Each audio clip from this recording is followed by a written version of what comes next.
ایک چھوٹے سے گاؤں میں ایک پرانا اسپتال تھا جو گاؤں کے کنارے پر کھڑا تھا۔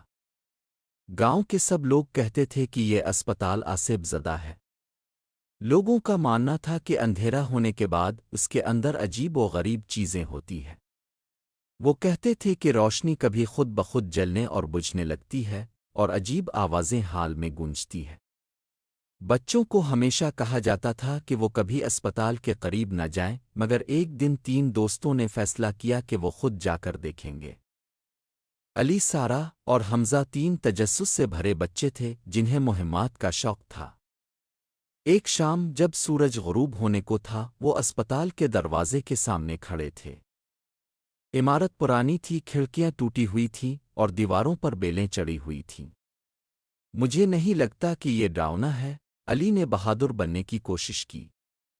سارا اور حمزہ نے سر ہلایا، حالانکہ ان کے دل میں خوف تھا۔ انہوں نے زنگ آلود دروازہ کھولا جو زور سے چرچرا رہا تھا، اور آہستہ آہستہ اندر چلنے لگے۔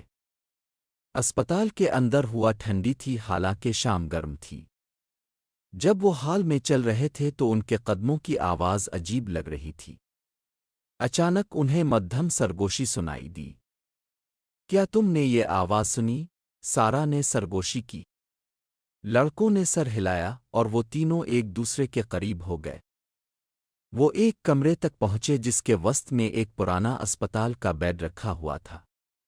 جیسے ہی وہ واپس جانے لگے، بیڈ خود بخود ہلنے لگا۔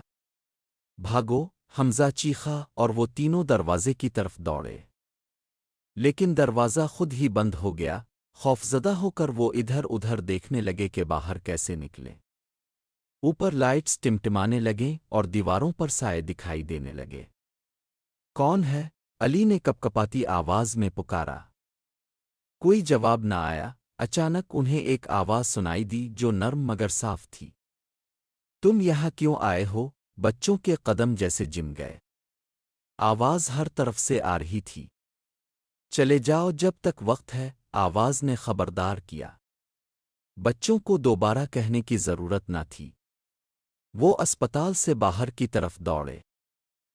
جیسے ہی وہ اسپتال کے دروازے سے باہر نکلے، اندر کی تمام عجیب آوازیں ختم ہو گئیں اور سرد ہوا غائب ہو گئی۔